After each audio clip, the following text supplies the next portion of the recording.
Another course that has become very, very popular in the college is the Applied Psychology. So we run two different courses. We run the Applied Psychology on its own, and then we run a second course alongside that, which looks at psychology and criminology. Again, a very lot of duplication between these two courses and a lot of similarity between them, so a lot of fluidity for students if they decide to move from one to the other. When we're looking at the Applied Psychology course, we're really looking at a course that offers an insight into human behaviour and how the mind works. So we're looking at the general population, and we're looking at different types of abnormalities through the population as well. The focus is on studying society as a whole and looking at the different aspects and different ways that personalities and behaviours can change.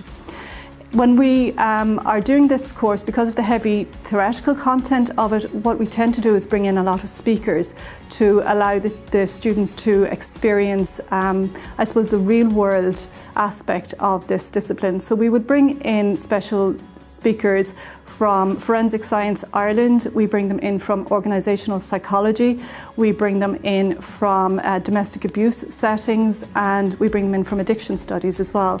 This year we're also lucky enough to have Paul Reynolds, who is the RTE crime correspondent, coming in to speak to our criminology students in the next couple of weeks as well. So we supplement our teaching with the introduction of these specialist personnel to come in and speak to our students.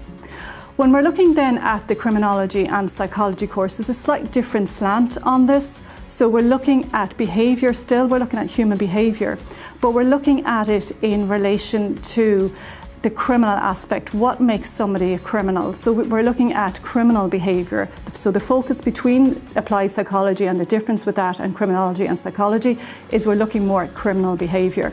We're looking at what influences and what determines someone to become a criminal and what influences that type of behaviour.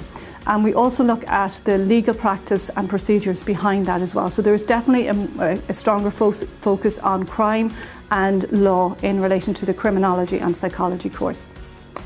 When we're looking at the course content then, we're going to look, and you can see again that there's quite a lot of similarity between the different modules that this course involves.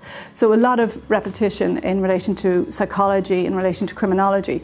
But you can see with the criminology and psychology course, there is a stronger emphasis on the criminal law and criminology, whereas with the applied psychology, the emphasis is more on the personal side of psychology. So we're looking at behaviour, we're looking at the impact of development across the lifespan as well. So there is a slight variation, and it depends on what discipline, what area of interest that you're interested in, whether you like to study just psychology as a whole or whether you'd like to study psychology with an emphasis on criminal behaviour. That should determine which of these two courses that you progress with. Again, there's quite a lot of fluidity between the courses.